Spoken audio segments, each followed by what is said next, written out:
Assalamualaikum warahmatullahi wabarakatuh. Kami dari kelompok 10 akan menjelaskan sedikit tentang manajemen sumber daya manusia dengan kelompok yang beranggotakan Abdul Fattah Al-Ghozi dengan NIM 215211193, Bella Fitra Amelia dengan NIM 215211194, dan Hifana Safti Dewi dengan NIM 215211214. Video ini dibuat untuk memenuhi tugas mata kuliah pengantar manajemen.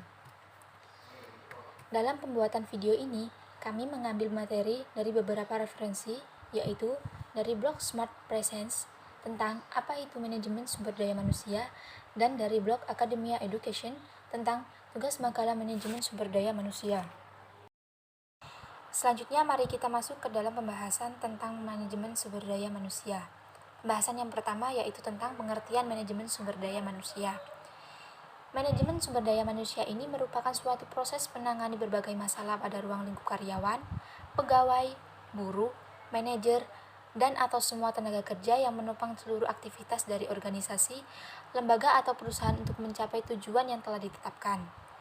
Divisi yang mengelola manajemen sumber daya manusia adalah divisi HR, yang akan menyediakan pengetahuan tentang perusahaan, peralatan yang dibutuhkan, pelatihan, layanan administrasi, pembinaan, sarana hukum, serta pengawasan dan manajemen talenta.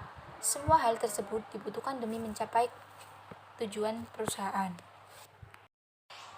Pembahasan yang kedua yaitu tentang fungsi manajemen sumber daya manusia.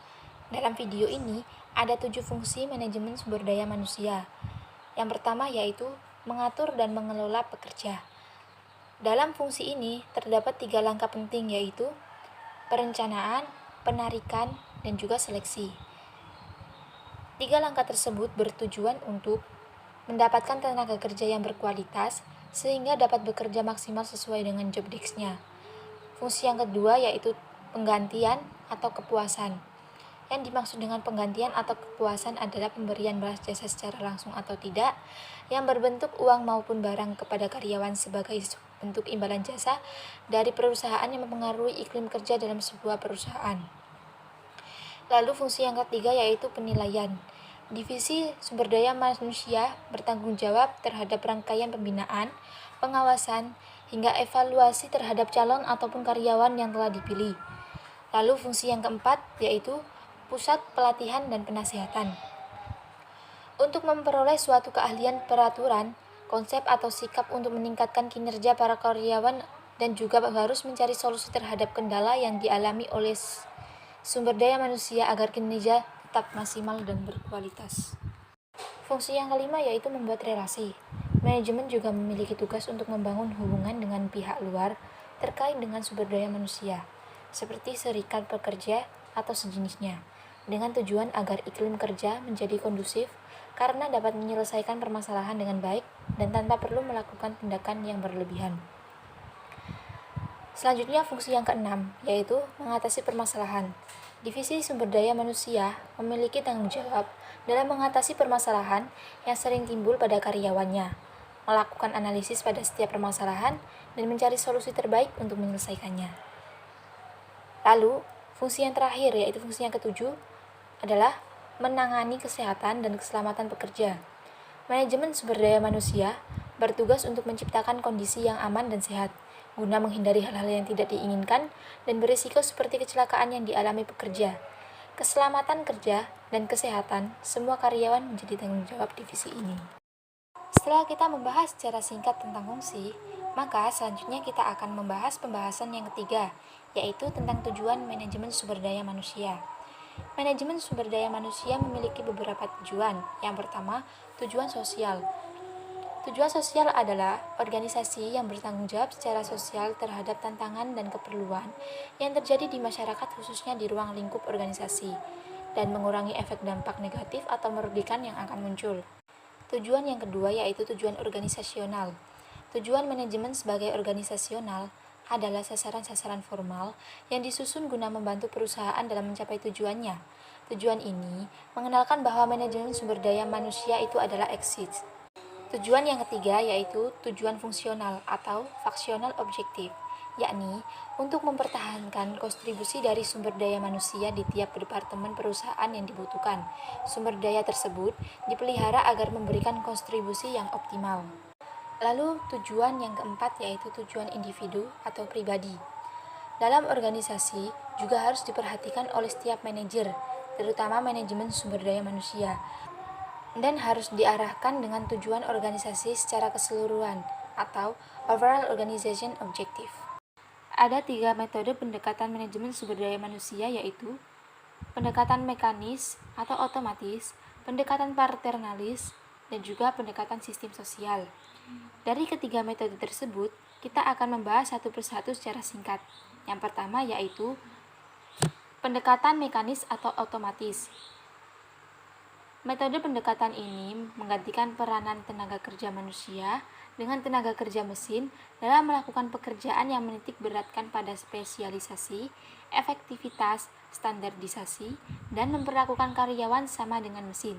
Namun, pendekatan ini dapat menimbulkan masalah seperti pengangguran teknologis, keamanan ekonomis, organisasi buruh, dan kebanggaan dalam pekerja. Metode pendekatan yang kedua yaitu pendekatan paternalis. Suatu pendekatan yang dilakukan manajer dalam memberikan pengarahan terhadap bawahannya selayaknya seperti bapak terhadap anak-anaknya. Dalam pendekatan ini mengakibatkan bahwa bawahannya manja, bersifat malas sehingga produktivitasnya turun. Pendekatan yang ketiga yaitu pendekatan sistem sosial. Pendekatan ini memandang organisasi atau perusahaan sebagai sistem yang kompleks yang beroperasi dalam lingkungan yang kompleks yang bisa disebut sistem yang ada di luar. Pendekatan ini mengutamakan hubungan harmonis, interaksi yang baik, saling menghargai, saling membutuhkan, dan saling mengisi sehingga tercipta suatu total sistem yang baik. Pembahasan yang kelima yaitu tentang peranan manajemen sumber daya manusia. Ada beberapa peranan manajemen sumber daya manusia seperti 1. Menetapkan jumlah, kualitas, dan penempatan tenaga kerja efektif sesuai dengan kebutuhan perusahaan berdasarkan job description, job specification, job requirement, dan job evaluation. Yang kedua, menetapkan penarikan, seleksi, dan penempatan karyawan. Yang ketiga, menetapkan program kesejahteraan, pengembangan, promosi, dan pemberhentian. Yang keempat, meramalkan penawaran dan permintaan sumber daya manusia pada masa yang akan datang. Yang kelima, memperkirakan keadaan perekonomian pada umumnya dan perkembangan perusahaan pada khususnya. Yang keenam, memonitor dengan cermat undang-undang perburuhan dan kebijaksanaan pembalasan jasa perusahaan-perusahaan sejenis. Yang ketujuh, memonitor kemajuan teknik dan pengembangan serikat buruh.